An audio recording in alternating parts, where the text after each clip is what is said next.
Awesome. So yeah, Brian, what I like to do with this, I love to find out because every story, every movie, TV show, has a beginning, has an origin story. So your origin story, where did you grow up?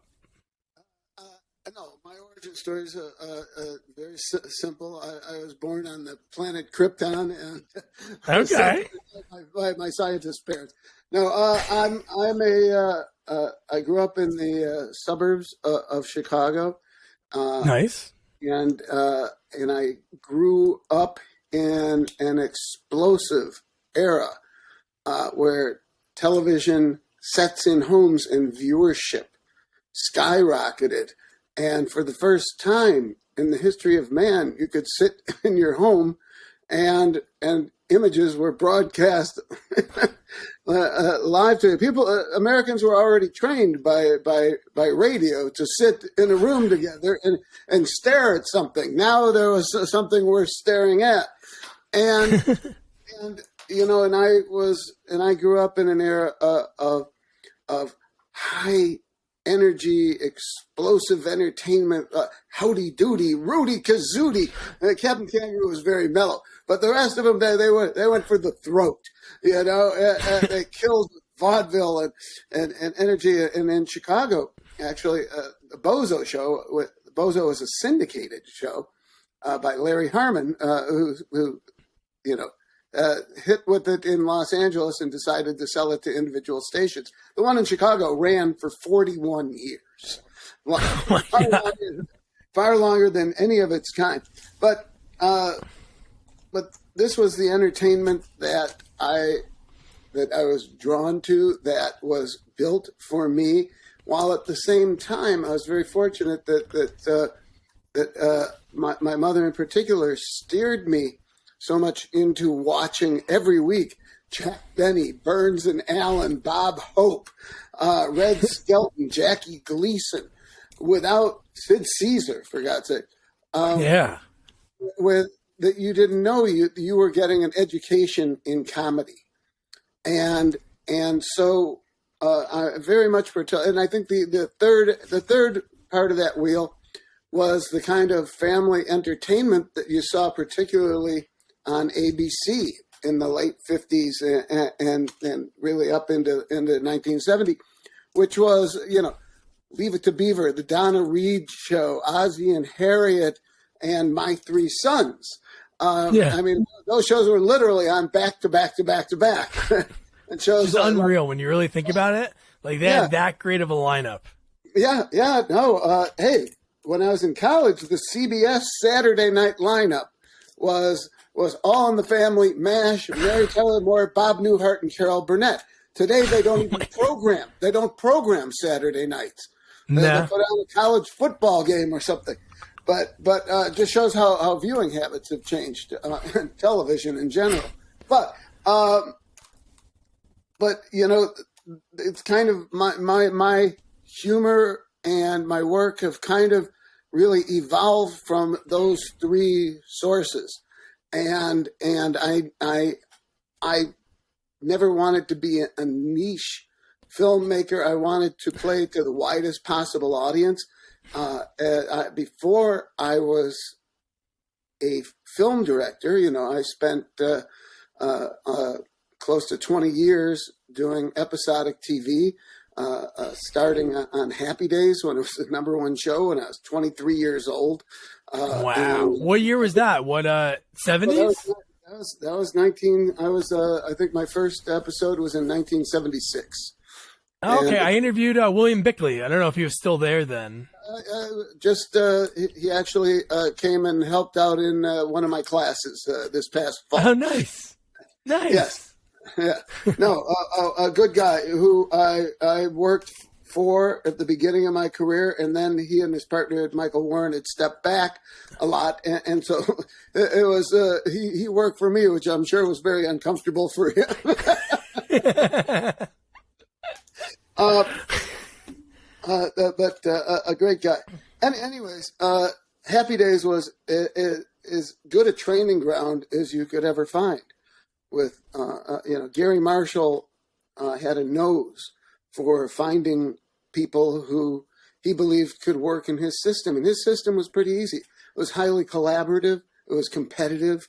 It was people with a strong work ethic, people who were collaborative, and he prized energy, and he prized participation, and he, they didn't call it team building in those days, but that's what he was great at. He cloaked it as a family, and he treated people like family. And if you've ever been in business with anyone in your family, they're trying to screw you financially. So, but he did it in the nicest possible way. And there's probably hundreds of notable people who benefited from his finding them and nurturing them. Including William S. Bickley, who was I think 24 years old, maybe 25 years old when he started producing Happy Days, when he'd never produced a network show. Yeah, no, I know. He told me how nervous he was because just before that, the only shows he worked. Huh? He should have been nervous. So, Brian, what was that journey like from being a kid watching TV and knowing it was something that you wanted to play to a wide audience? What was that journey to land that job at 23? Well, I went to a lot of movies. I watched a lot of TV. I cobbled together, with my grades in high school, I wasn't getting into NYU or USC or UCLA, but I still managed to cobble together a wonderful film education. I attended 4 different colleges. New Mexico, where I finally graduated from, Arizona, the Art Institute of Chicago, and Cal Arts. And I was never a technical filmmaker. In those days, you had to load a 16 millimeter camera in the dark. Now, how the hell was I going to do that? As trouble with a hammer,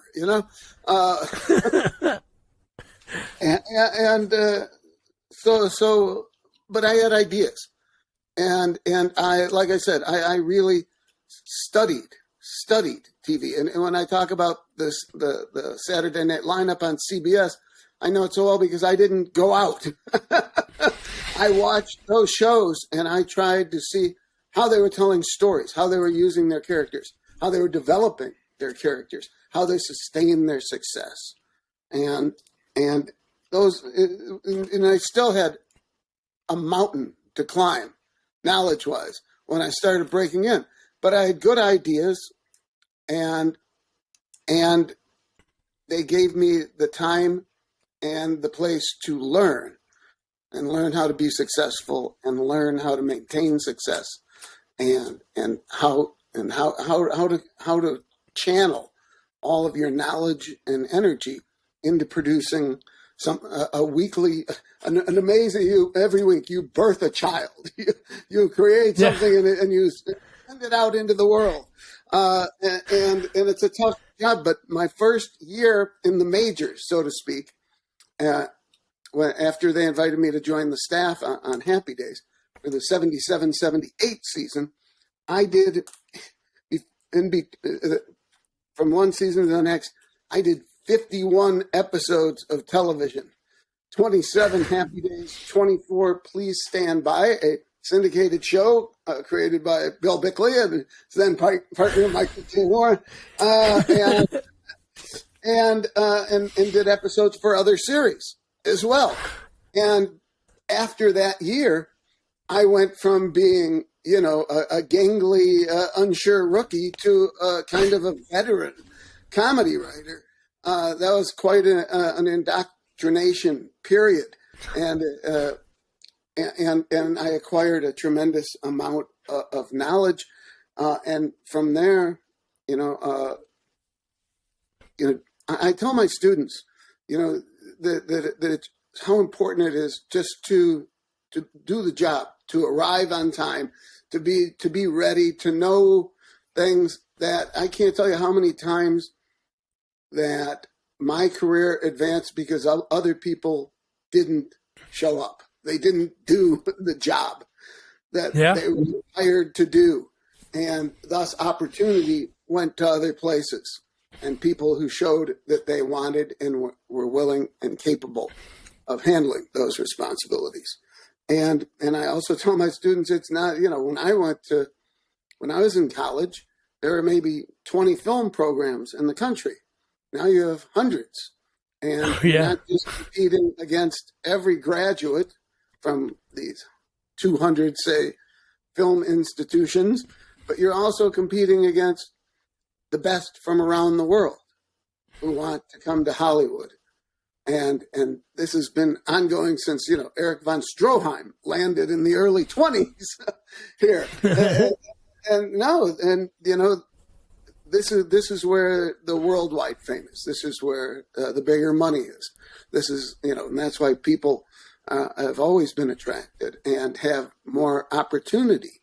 When you look at what was Best Picture, a couple of Korean film, who would have ever thought? No, not even in English. But it is a tough business. When I entered the Writers Guild, I believe there were 1,800 members. Today, there are 10,000 members, 2/3 of which make I believe it's close to $39,000 a year that it takes to maintain their health insurance. Wow. And that's a lot. That's a lot of writing. That's a lot of, there's 480 scripted shows out there. Wow. I've heard. And there's a lot of opportunities. However, the game has changed. Like I said, my first year on Happy Days, they shot 27 episodes. Today, young Sheldon does 18. I'll be surprised. And on streaming, it's 8 or 10 episodes for a season. And still, they are trying to squeeze writing staffs down in number, and that you can no longer have a series job that you can support a family on in and of itself. You're not working 7 months a year. You're not working 8 months a year. The time is really condensed, and maybe the product is a little better, and maybe you have more time on each one. But overall, it's become more difficult. So I've heard, Yeah. Do you have like a theory on why that, especially network TV, that they're cutting down episodes? Well, a young Sheldon. Well, Leave It to Beaver used to do 39 a year. Yeah, all those shows. That's why it's so shocking when you look at like the Munsters. You look at IMDb or anything for like the Munsters or any of those old shows, you're like, oh, that must have been on for a few years. No, it was on for like 2 years. They shot like 40 episodes, right? 78 episodes of the Munsters. 70? Yeah. Oh, I mean like 40 a year. Yeah. Yeah. So, right around there. Right, and don't forget that the Munsters was done by Leave It to Beaver's creators, Bob Mosier and Joe Connolly. I think that's it. One thing that's cool whenever I talk to someone, and just by looking at their IMDb, sometimes they could tell a story. And I think yours is really neat, especially after mentioning, I could have guessed that Leave It to Beaver was a show that you watched as a kid.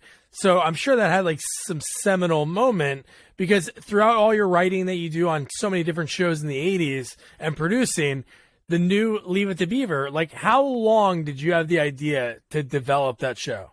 When I got to LA in the spring of 1975, I made a list of things I wanted to do.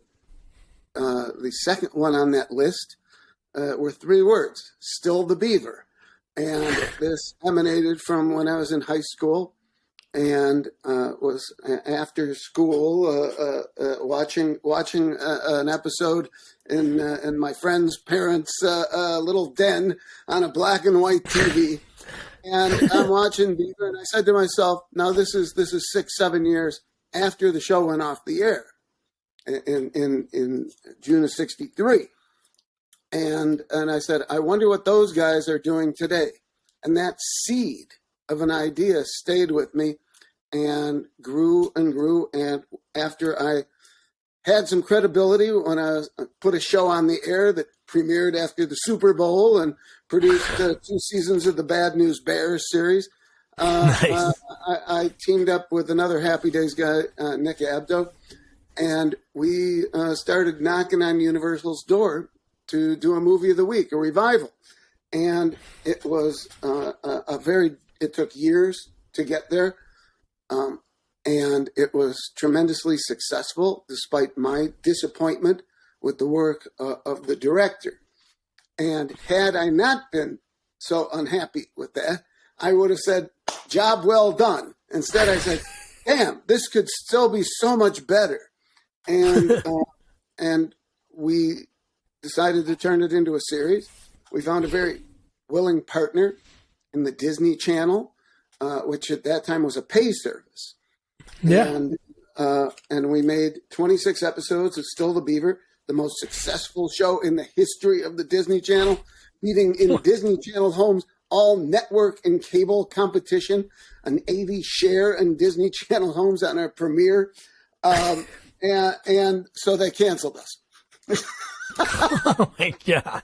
And it really was an argument over theme parks in Orlando, as Universal was intending to invade and now has landed and built a park in Disney's stronghold of Orlando. So, but whether they just wanted to get even or they really did have a soft spot for the series, which was one of two series that they owned when Lou Wasserman bought the studio in like 1958 or 9. And that was Alfred Hitchcock Presents and Beaver. So they kept it in production until they found another home, which turned out to be Ted Turner's WTBS. And Ted was a huge fan, and he gave us what was then the largest episodic order in the history of television, 74 more episodes. And so we spent many happy years in Mayfield. And during that time, and especially after Nick left and more of the production and post-production duties fell to me beside the writing and producing the show and directing a lot of them, because I could hire myself to be a director. No one else was going to do it. That it really laid the groundwork for making a really smooth transition to being a director on studio films, particularly at Universal, where they knew me and I think they really trusted me, which was tough with those guys. But, by the same token, Scheinberg and Wasserman were the people who discovered and nurtured Spielberg. So like Gary Martin, there were always somebody, who might, make them another couple billion. And I wasn't that person. They might have had hopes at one point. Is that what got you into directing? Just because you had such a vision and a passion for this? Is that why you stepped into the director's chair, knowing that it would get the result that you wanted? I can thank the hack who did the Beaver TV movie.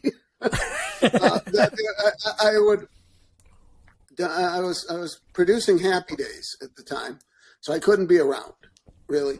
But I'd go to Universal and watch dailies during my Happy Days lunch. Just zip up the 101, I watch dailies, and usually I'd go back to Paramount in tears at what I was seeing, and I just never wanted anybody to butcher my material again, even though by many accounts and numbers, everything, it was hugely successful.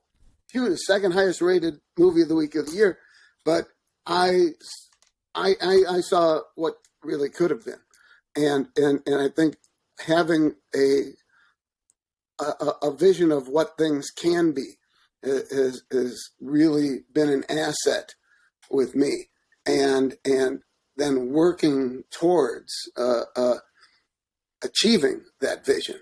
And that's what the fun part is, coming up with it. After that, it's drudgery. That's what, Hitchcock said, storyboard. The rest is, oh my God, I wish I didn't have to do it. I worked it out. I know what it looks like. Was there a lot of copycats after this? Because usually in film and TV, when an idea works, was there other shows developed that I don't remember? Well, no, I guess I'm the copycat. I'm the one doing the Flintstones, Scooby-Doo, Leave It to Beaver. Well, no, but I'm saying you did it wasn't like you were doing the same exact show. It was them as adults. I mean, like, was there other shows? Did they try to, huh? Oh, yeah. Oh, yes. Well, Universal tried to do the Munsters. I've tried to do the Munsters and always gotten tripped up by people with, I don't know what they want. But a couple of times, you see, when I've deemed to do revivals and continuations of franchises, I want to deliver what I want to see as a fan from those characters, from the situations that I adore. Otherwise, why would I be interested in this reboot? Right? Yeah.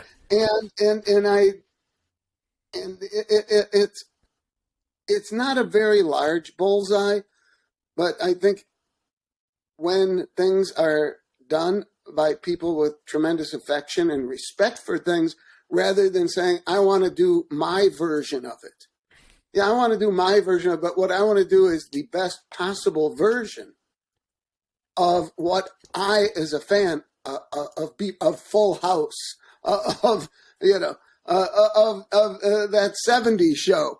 What do you really want to see from that, and how do you deliver it while expanding the scope and the breadth of the characters, and making things contemporary and making them realistic to the point you need to sustain the comedy that you want to achieve.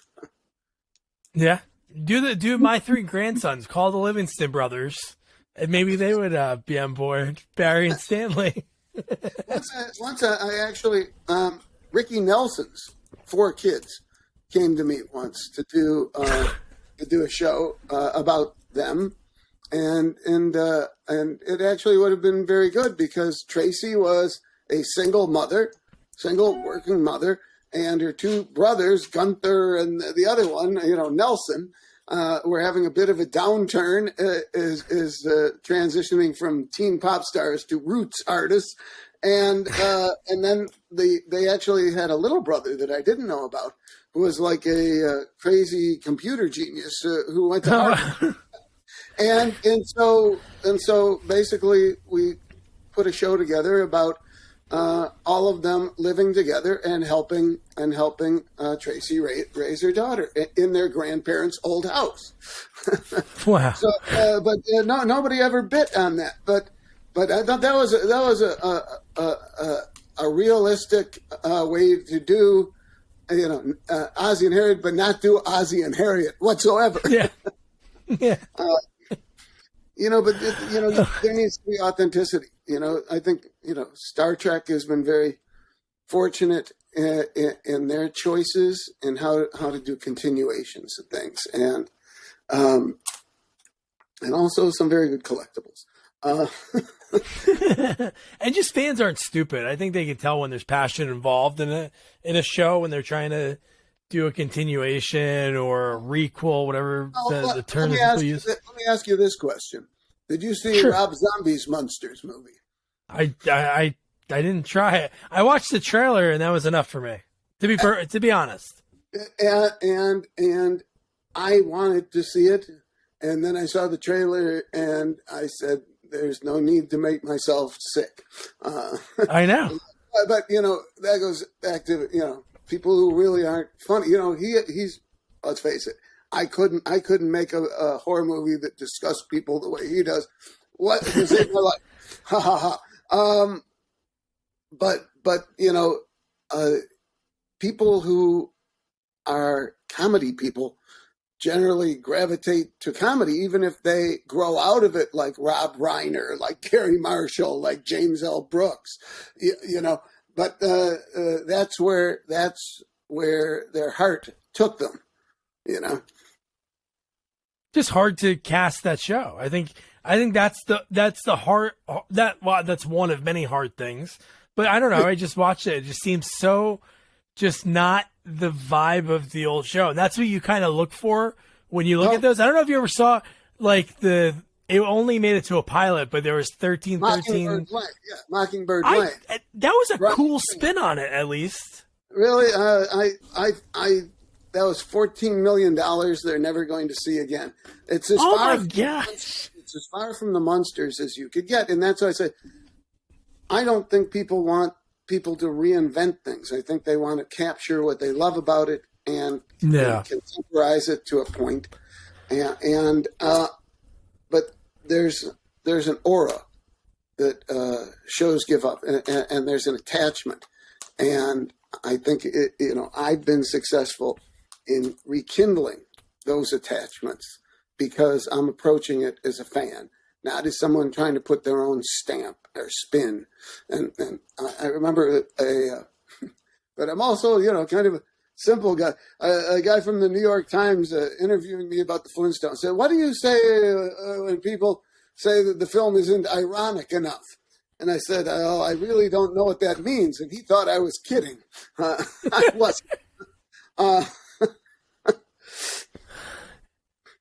But that's a good segue, just because it is so hard to cast. I think that's your situation was going from cartoon to casting, obviously a human in John Goodman and Rick Moranis, but that's what I think Addams Family did in the recent years with the animated movies. Is I think they got to this point. Besides Wednesday Addams, which is on, which it's okay, but it's like the biggest hit in a long time.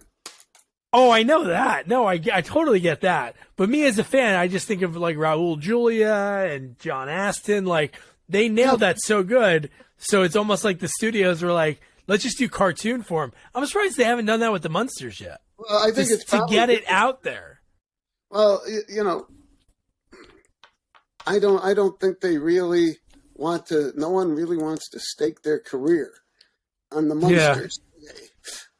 Why not? It's so good. Well, we also have to realize that the Munsters debuted in 1964. This is a long time. I know. My students have never seen Happy Days or Mork and Mindy, and I don't think they've ever seen All in the Family, and maybe a few have seen a couple MASH or Mary Tyler Moore. But look, He-Man's coming back. Can't you? Isn't that enough for you? Okay. Yeah, no, I guess so. But so how does that how does that conversation happen with Universal that Problem Child 2 was presented? Was there a bunch of films out there and you auditioned for that, or did they go to you and say, "Hey, we got this movie"? Or well, that's a very unique story because Problem Child 1, despite, and this is common knowledge, despite a tremendous amount of reshooting and re-editing and putting in a lot of music and everything, despite all the difficulties they had, it was very successful. And they actually booked a release date before they had a script. So I think they wanted to be sure that they had a film in time to make their release date. And that had them looking at TV directors, and TV directors, are used to making schedules, and Universal, the top brass knew me from Beaver, from my other show there, My Secret Identity, which was, these were their first syndicated show, and their first pay cable show, and their first basic cable show, and they trusted me. They wanted to shoot the movie in Orlando. Great! I just had opened Universal's studio in Orlando, and we did the last season of Beaver there. John Ritter was the star the year before. I had written 2 pilots for his company, one of which co-starred Amy Yazbek, who was later John's wife and widow, and she starred in one of those pilots and was, of course, also in Problem Child. And they had problems with the little boy and his family. A lot of it stems from, you got to know how to work with kids. I cut my teeth doing the Bad News Bears and Beaver, which is totally built around kids. And so anyways, they had problems with Michael Oliver and his family, and I didn't because I had cast his older brother to be Fonzie's adopted son. At the end of Happy Days, had the show continued, he would have been a regular. Oh my gosh! They wanted Jack Warden to reprise his role as Big Ben Healy, and I had produced, as I just said, the Bad News Bears series starring who? Jack Warden. And plus, my youngest daughter was in the same nursery school as the head of production. So put it all together, and I was given a tremendous opportunity and leaped over a lot of very, very experienced people and went out there and made kind of a kick-ass kids comedy, violent, unexpected, going for the throat comedically again and again and again, and it worked, and I was very happy with it, and I learned a lot doing it. And what can you say? It paved the way to do a number more films at Universal, Beethoven, the Flintstones sequel, and I had a TV deal as well, and cranked out another Problem Child movie. And one of my favorite projects, The Adventures of Captain Zoom in Outer Space, which has a history of, shall we say, inspiring rather than ripped off by Galaxy Quest. Yeah, I said it. Oh, yeah, you did. You did. That's so great. So, how quick did you have to shoot that movie? Was it like a few months? Is that how? For me, that was easy. That was 40 days. What? Yeah. Wow. Yeah. No, that was, and we had to shoot. I don't know. It was like an 85, 90-page script or something like that, and. They said, you're going to have to shoot 2.5 pages a day. I said, I'm used to shooting 7 in a day. But, what I found in movies is, yes, you can do 7 pages and you can do 32, 33 setups a day. Now, in a movie, you're going to shoot fewer pages, but you're going to do a lot more coverage in the scene, meaning the scenes will be composed of a much higher number of shots. So yeah. So that to me has really been the difference, is the extravagance of coverage and time and planning ability. Which do you like better? Well, did you still keep that same shooting style? Obviously, you said more coverage. That's the thing. Yeah, but is there one that you prefer to the other? I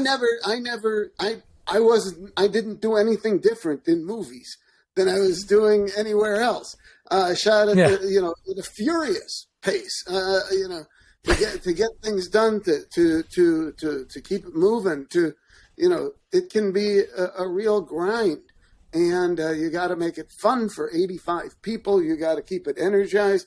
You have to keep the performances fresh, and you have to, like I was talking about with Gary Marshall, build a team so everyone's working towards a common purpose. And that's what allows you to work with a lot of different kinds of people pulling together. People always say, well, what's it like, working with Ice Cube? And what they're really saying is, how does an old Jewish guy work with Ice Cube?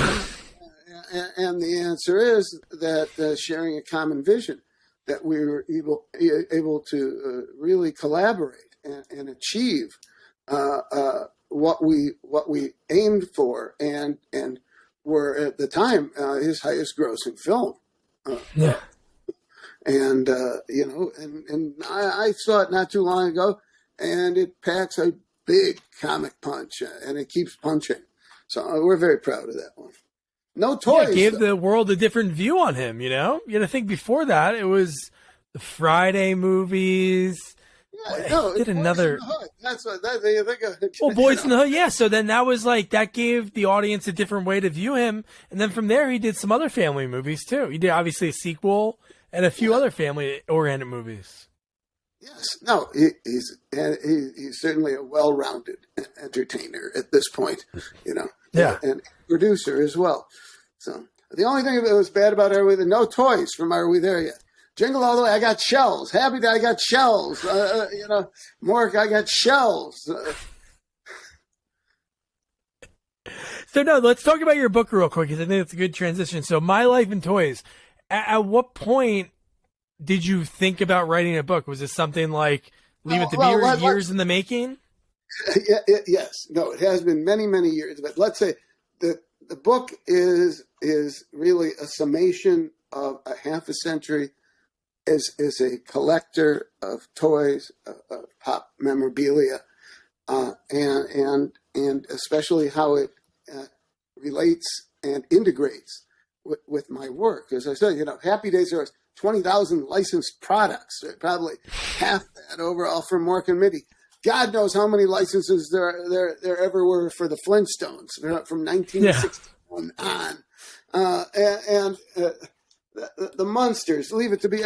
Everything I've been associated with has also been a huge source of toys.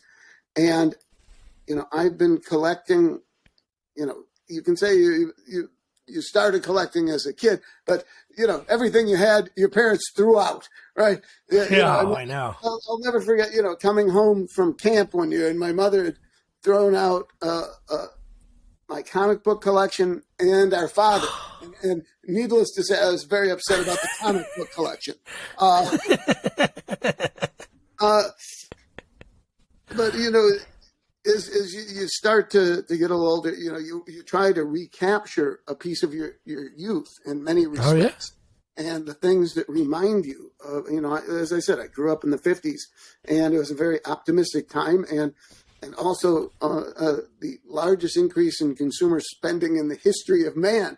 And so much of that was to buy toys for the baby boomer generation, and the toys became better and more complex and more interesting and more based on the shows that you watch, the cereals you ate. It was all a huge conspiracy to boost consumerism, and it was very effective. And I was certainly an ambassador to that. And so, as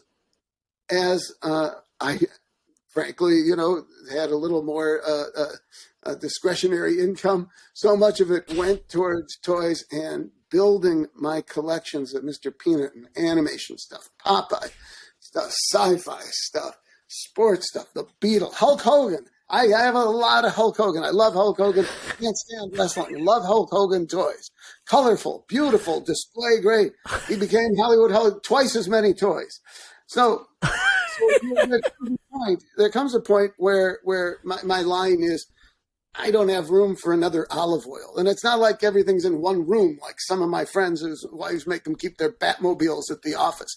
Our entire house, thousands and thousands of giant things, tiny things, watches, salt and pepper shaker, advertising vinyls. I have one of our prized possessions is a 5-foot-tall paper mache Bob's Big Boy figure that used to be on the station's Van Nuys Boulevard.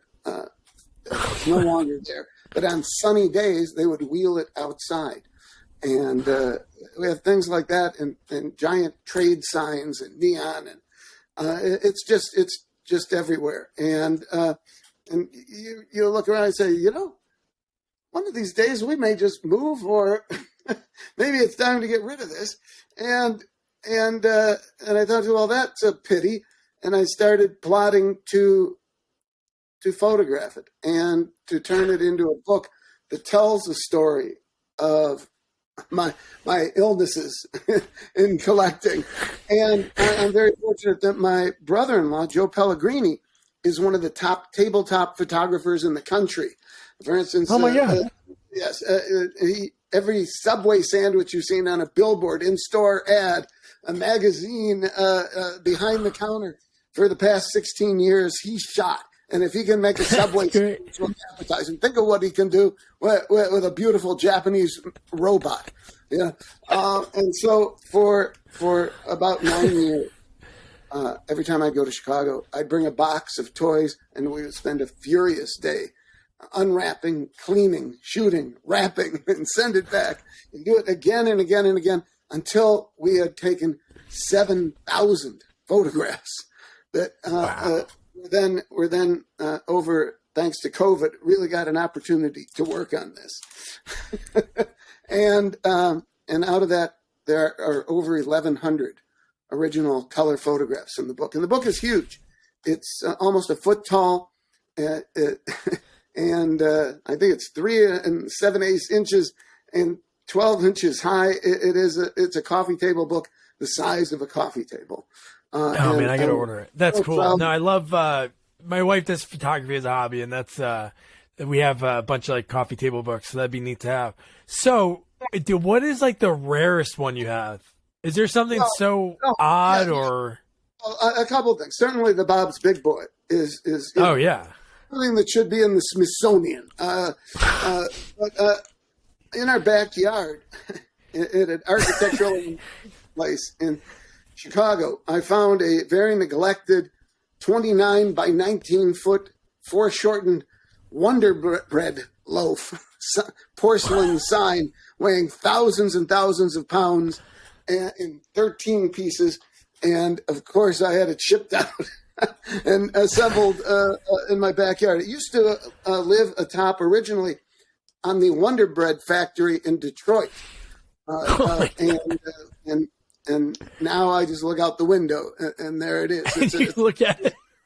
Huge. It's ridiculous. And I can't tell you how much I love it.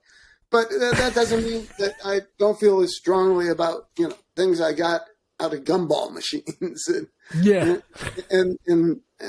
different, comedian items, some of the Marx Brothers things I own, like a beautiful, a self-portrait that Groucho did for a fan in 1938. Wow. Yes, no. So,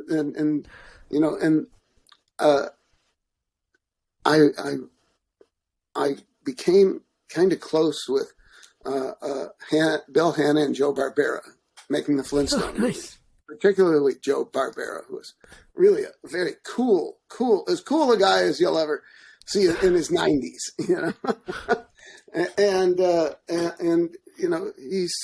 he wrote in his autobiography, which was My Life in Tunes, which was kind of the inspiration for My Life in Toys, which was all taken from Charles Dickens' My Life in Times. But I'd rather take it from Joe. And in it, he wrote the most beautiful inscription you could ever ask for from one of your childhood heroes, and somebody who was incredibly confident, understood his place in the culture and was proud of it, but wasn't affected by it. Really decent, down to earth, hard working still. At his advanced age, and probably he and his partner were the most satisfied people I'd ever come across, and for him to respond to my work the way he did again and again was a joy and unexpected, truly. So, since you collect, were you one person to collect things from sets like Happy Days? Would you collect? Well, yes. From Happy Days, I wrote an episode. I did the pilot for Happy Days We Never Saw, which was How Did Richie and Fonzie Meet? And so we did a flashback episode, and Fonzie was in a gang then in the Falcons. And at the end of the season, I asked to take one of the Falcons jackets home, and I wore that thing until the pockets wore out, literally. But the last thing someone wants to see is somebody, number one on the call sheet, walking out with a bunch of free stuff. It's not good for morale. So I never know. I never really did stuff like that. A couple little pieces from the Flintstones. Fred's license plate, Yabadoo. Nice. That's cool. Yeah. But No, you know, it's so cool no, when I came on and I saw just your behind you and seeing that gigantic Turboman doll. And that oh, movie, you just think of how cool that movie because it invented a character and had a toy just from that movie, which is sort of rare. There's not a lot of times like one. but that's how I decided to do it. Page one. Page one is it opened with manufacturing Turboman. So I said, oh my God, I get to design a toy line. Oh my God, it's the hottest toy in the world. Oh my God, this is gonna be huge. And of course it wasn't. But it was a great process to design Turboman and try to create a contemporary version of the Rocketeer, of Commander Cody, another one from the 50s that I loved, where he'd just take off and they'd cut to a stock shot of him flying. And the amazing thing is, after all that effort, all that work, that we created a hero that looks incredibly like Iron Man.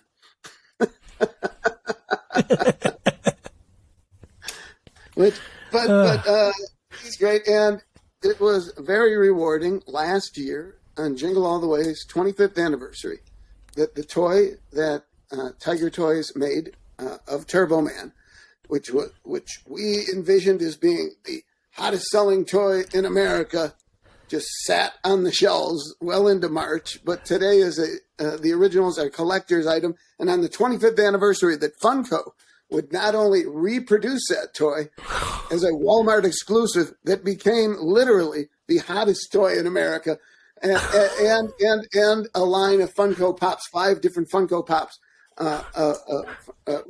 very clever images of the people and moments from the film.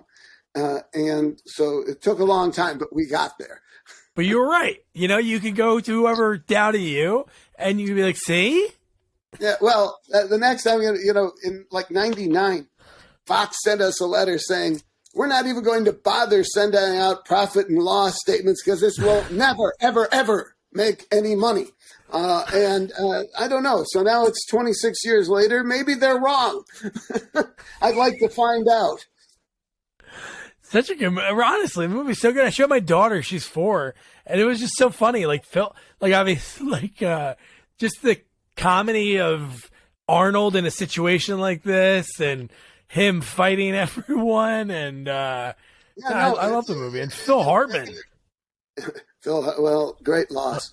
But I know. It was a tough movie to make because we set the bar very high on stunts, on action, and on comedy. And it was the first time that Arnold truly had to carry a comedy on his shoulders and literally scene to scene, which is one of the hardest jobs in storytelling. It really is. And I don't think people understand, that, it's easy to be funny, when you're not responsible for it. Look at the difference between Phil Hartman in the movie and Arnold. Phil is just, every time he's on camera, bam, boom, boom, but he's not lugging this heavy emotional tale on his back, this quest, this Don Quixote-ish journey through the commercialism of Christmas. Yeah. No, Phil's with all the moms in the neighborhood. That's the best part. That's it. So all the fathers are out working, and he's banging them in the afternoon. Yeah. A real reindeer? Yeah, I got a real reindeer. Yeah. Well, not the one he slugged. That was a wonderful animatronic that was even made to snort steam. Was Arnold always attached, or? No, they wanted it to be a movie for Arnold originally. I believe the idea was to get Dan Stern to play Howard Langston. And then someone had the idea, let's team up Arnold and Danny DeVito. Arnold said yes. Danny said no. Wait, Danny would have been Sinbad? Sinbad, yes. Oh, my God. So, in the short run, DeVito made the right decision. But it opened the door for Sinbad. And, I wanted someone who wasn't afraid to tangle with I wanted a big guy. I didn't want Arnold picking on, Peter Scolari, I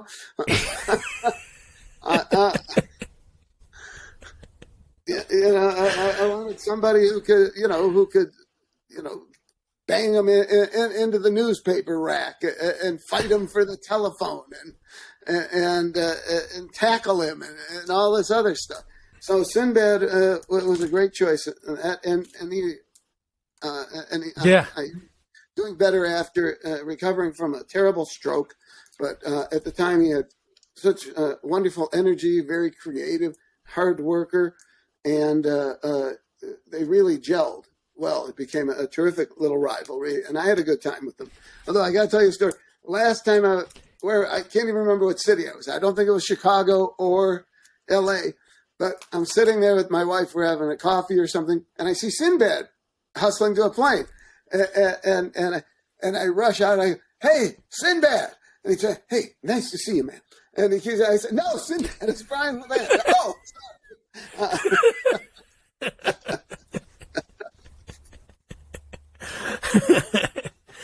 Now, was that his first big movie that he was like in a kind of big lead role?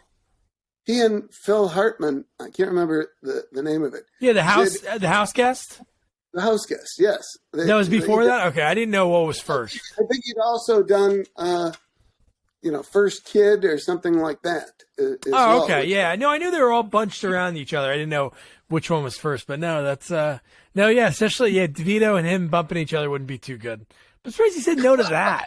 He said yes to Junior, but he said no to this movie. Well, that was Ivan. Ivan had a powerful hold of actors, which was, hey, I make hits.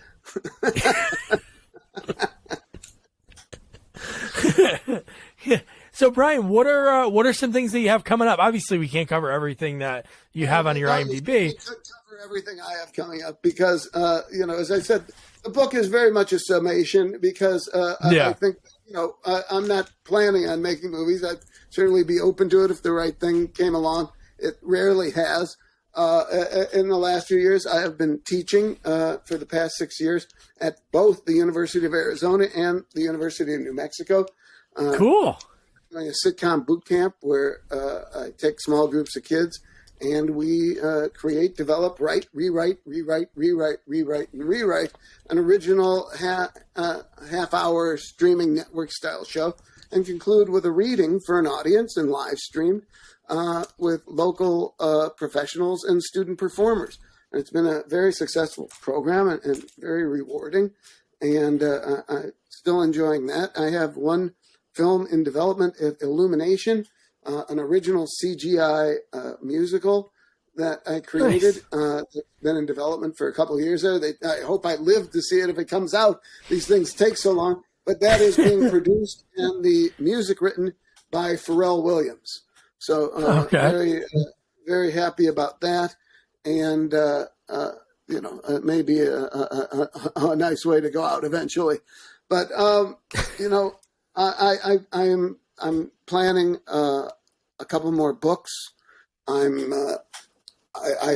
really, as much as I consider myself a writer, I also thought I could be a studio artist, and I may take another swipe at that as well. What's your medium? Well, I don't know yet. But was more of a sculptor because I'm not that good at drawing. But as I'm really pushing myself away from the media table a little bit, it gives you opportunity to try other things and fulfill the creative without involving 85 other people every day.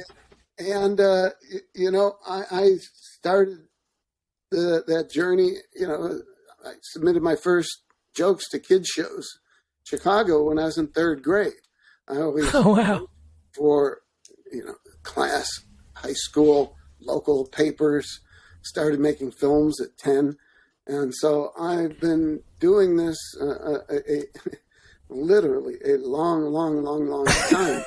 and you get to the point where you have satisfied the those, as itchy, like as if you had measles, that you couldn't scratch that itch enough to ever satisfy.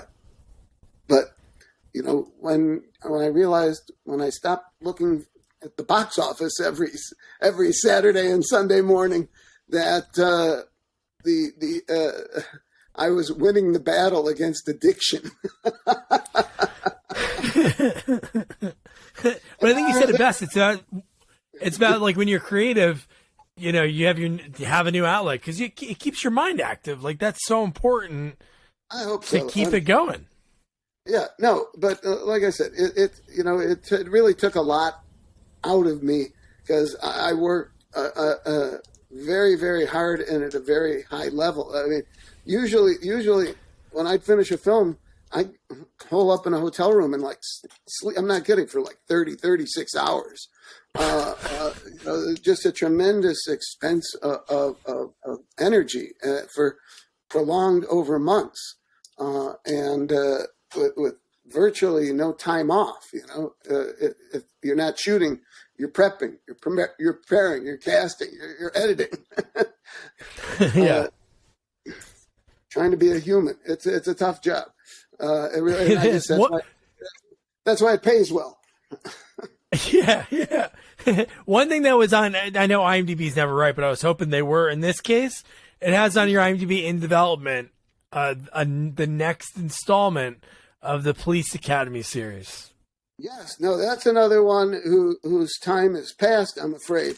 But that was a wonderful project. We were assured by Warner Brothers when I put together an all-star team of writers to try and come together and take some of the existing surviving members of Police Academy, surround them with a new group of recruits, and I always felt that it was a very successful franchise.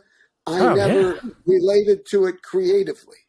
I thought it could be done much better. And I think the group that we put together, including Bennett Yellen, who wrote Dumb and Dumber with the Farrelly brothers and other films with them, Dennis Klein, who created the Larry Sanders Show, and nice, and Mary Hartman, Brad Morris from Second City, and produced Dice's show. Dave Richardson, supervising producer of The Simpsons, exec on 2.5 Men, and an exec on F is for Family with Bill Barr.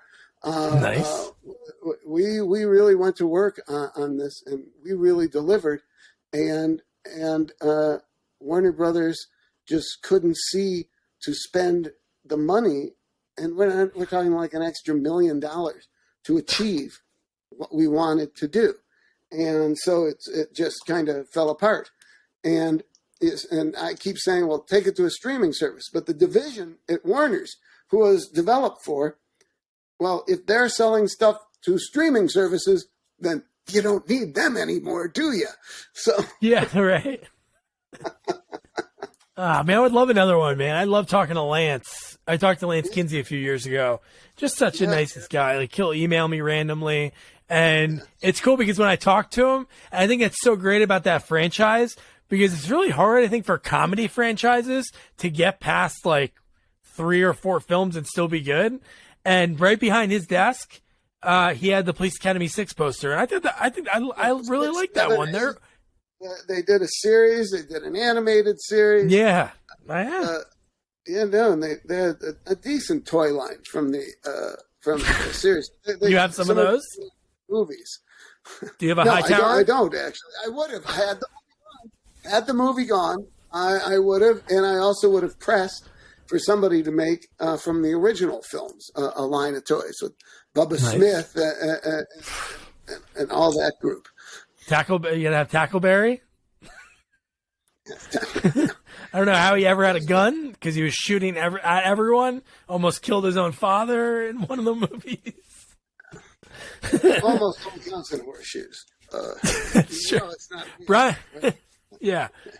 Brian, it's been awesome, man. Thanks so much for taking the time. I'll make sure when this is out in the next month and a half, I'll obviously send you a link, and I'll make sure to link your book. Where can people get it? Anywhere? Amazon or website? link Amazon because it is the cheapest there. Okay. Down to $50 from $85. Nice. So that's a substantial reduction. Not because they're closing out. I guess when you hit a certain sales, they try to get more sales by lowering it. Yeah. So let them go. Let them go, baby. All right. This is Well, I'll do Keep me that. posted, and I'll put it out on my social media and stuff. Okay. Totally. All right. Good talking to you. Thank you. Have a good rest of your night. All right. Bye-bye now.